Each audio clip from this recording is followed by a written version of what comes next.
Hi there. Let's talk about the Poisonwood Bible by Barbara Kingsolver. This book takes place in the Congo in the late 1950s to the early 1960s. During that time in history is when a lot of the African nations were rebelling against their colonial leaders and trying to get control of their own countries. And this book takes place actually during that transition in the Congo. Belgium is actually in control of the Congo when this book begins, and an American family is sent to live in this village and convert the village to Christianity.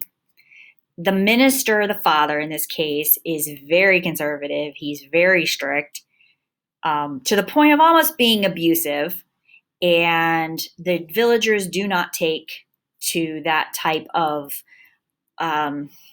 extremism. They have very ingrained cultures, beliefs, things that he would just call silly superstitions, they very much believe in. And him just trying to throw those out the window and have them all convert does not go over well. His daughters are young when they arrive in the Congo, and as they grow up, they get married, they start looking back on this experience of them living in this village and the way their dad treated the villagers. The book is very much about colonialism and how white men tried to control Africa. And the women in this story are looking back, wondering whether they're also culpable because they didn't do anything or say anything about it. They kind of went along with it. Of course, they didn't really have any power or abilities to do anything either. And but the mother particularly looks back to this time in her life and feels really responsible for some of the things that happened. So if you like historic fiction, you will really like this book. Barbara Kingsolver's family did live in the Congo during this time. They were not missionaries. Her parents were actually medical professionals.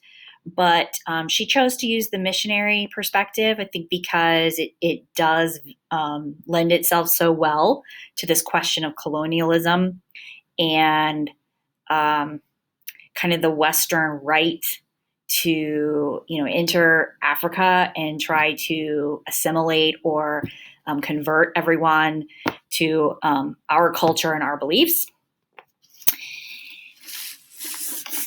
Barbara Kingsolver has a really great writing style as well, so I think you'll really enjoy it.